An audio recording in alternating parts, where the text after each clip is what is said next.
গৰমৰ দিনত ফাৰ্মত কাম কৰা বহুত কষ্ট দেই গাইছ। কিন্তু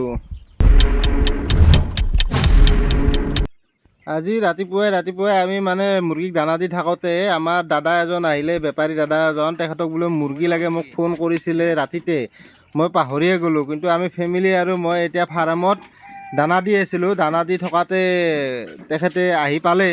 তেখেতে আহি ক'লে তেখেতক বোলে মুৰ্গী লাগে, মুৰ্গী মোটামুটি 10-12 কিলোমান লাগে। তেখেতৰ ঘিলা চকত দোকান আছে, তেখেতে প্ৰায় নিয়ে থাকে। গতিকে আজিও তেখেতে ৰাতিপুৱাই আহিছে আমি দানা দি থাকোঁতে। গতিকে তেখেতৰ কাৰণে আমি এতিয়া মুৰ্গী ধৰিম। ফেমিলি এতিয়া ফাৰ্মত সোমাইছে মুৰ্গী ধৰিবৰ কাৰণে, আৰু ধৰি আছে এটা দুটাকৈ। গতিকে আমি মুৰ্গীবিলাক এনেকৈ অলপ চলপকৈ বেপাৰীবিলাক আহি থাকে, আৰু বেপাৰীবিলাকক আমি 10 কিলো 20 কিলো এনেকৈ দি থাকোঁ।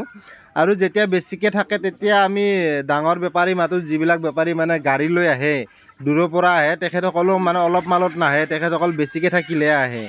মানে দূৰৰ পৰা আহে যিহেতু, গাড়ী লৈ আহেতো, গাড়ী লৈ আহিলে কমচে কম 5 কুইণ্টল 6 কুইণ্টল মাল হ'ব লাগে। গতিকে অলপ মালত তেখেতসকলে নাহে, বেছি হ'লে গাড়ীখন ফিল আপ হ'ব লাগিব, তেতিয়াহে তেখেতসকল আহে।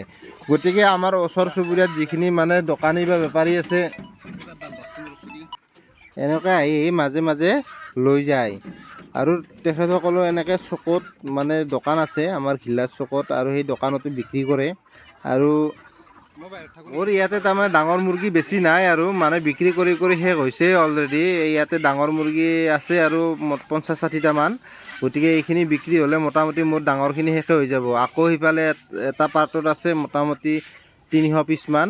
গতিকে এনেকৈ এই কম অংশখিনি মই এনেকৈ খুচুৰা বেপাৰী তাতে বিক্ৰী কৰি শেষ কৰি দিলোঁ প্ৰায়। আৰু এইখিনি আছে, দেখাই পাইছে।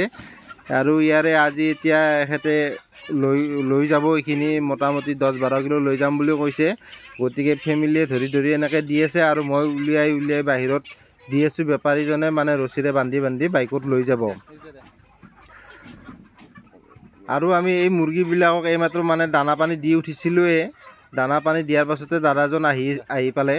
আৰু এনেকৈ আমি মুৰ্গীবিলাক ধৰি, দাদাজন এই বাহিৰত থিয় হৈ আছে, তেখেতক দি দিলোঁ। আৰু তেখেতে ৰছীৰে এনেকৈ বান্ধি ল'ব, বান্ধি তেখেতে এনেকৈ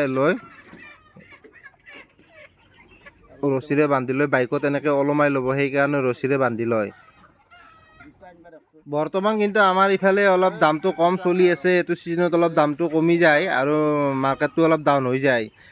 এই ছিজনটোত যিহেতু গৰমৰ ছিজনত মানুহে অলপ মাংসটো কম খায়, সেইকাৰণে অলপ দামটো ডাউন হৈ যায়। প্লাছ অম্বুবাচী মেলা থাকে, আমতি থাকে, সেইকাৰণে মানুহে খোৱাটো অলপ কমি যায়, মাৰ্কেটটো ডাউন হয়। গতিকে আপোনালোকৰ ফালে ৰেটটো কিমান চলি আছে জনাবচোন। আমাৰ ইফালে বৰ্তমান বাৰু কমেই চলি আছে। তথাপিতো উপায় নাই, ডাঙৰ হ'লে মুৰ্গীখিনি উলিয়াবই লাগিব, ৰাখিতো থ'ব নোৱাৰে।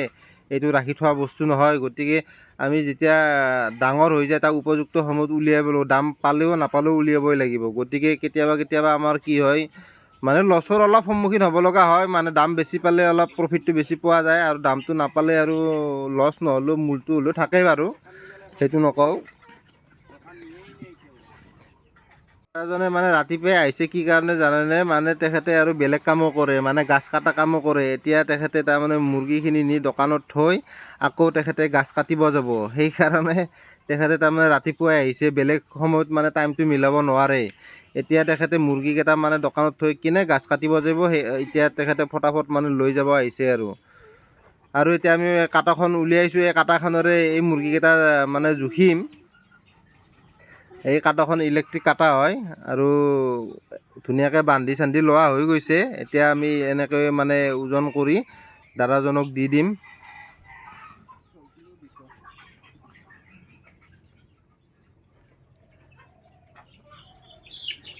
মানে সেইখিনি আৰু এইখিনি দুয়োখিনি প্লাছ হৈ মোটামুটি প্ৰায় 10 কিলো মুৰ্গী হৈছে। তেখেতক 10-12 কিলোই লাগে বুলি কৈছিলে। গতিকে 10 কিলো দুটা প্লাছ কৰি পেলাই হৈ গৈছে। গতিকে আজিৰ কাৰণে তেখেতে এইখিনিয়ে নিব, আৰু আহিব 2 বা 3 দিন পিছত। আৰু এতিয়া তেখেতে বাইকত কেনেকৈ বান্ধি আছে দেখিছেনে? এই বাইকত এনেকৈ বান্ধি তেখেতে ধুনীয়াকৈ লৈ যাব।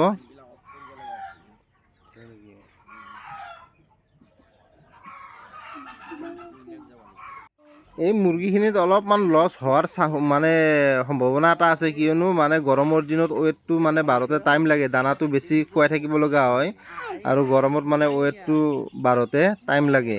এইকাৰণে এইবাৰ অলপমান লছৰ সন্মুখীন হ'ম যেন লাগিছে। কিন্তু তো উপায় নাই, যিটো কৰ্ম কৰি আছোঁ সেই কৰ্মটো কৰি থাকিবই লাগিব, নকৰিলেতো উপায় নাই, কিবা নহয় কিবা কৰি থাকিবই লাগিব।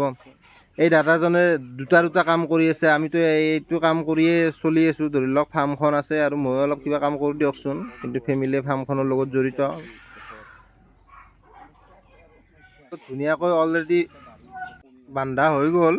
এতিয়া তেখেতে লৈ পেলাই ধুনীয়াকৈ গুচি যাব, কোনো অসুবিধা নহয় বোলে এনেকৈ নিলে। এখেতসকলে এনেকৈ প্ৰায় নি থাকে।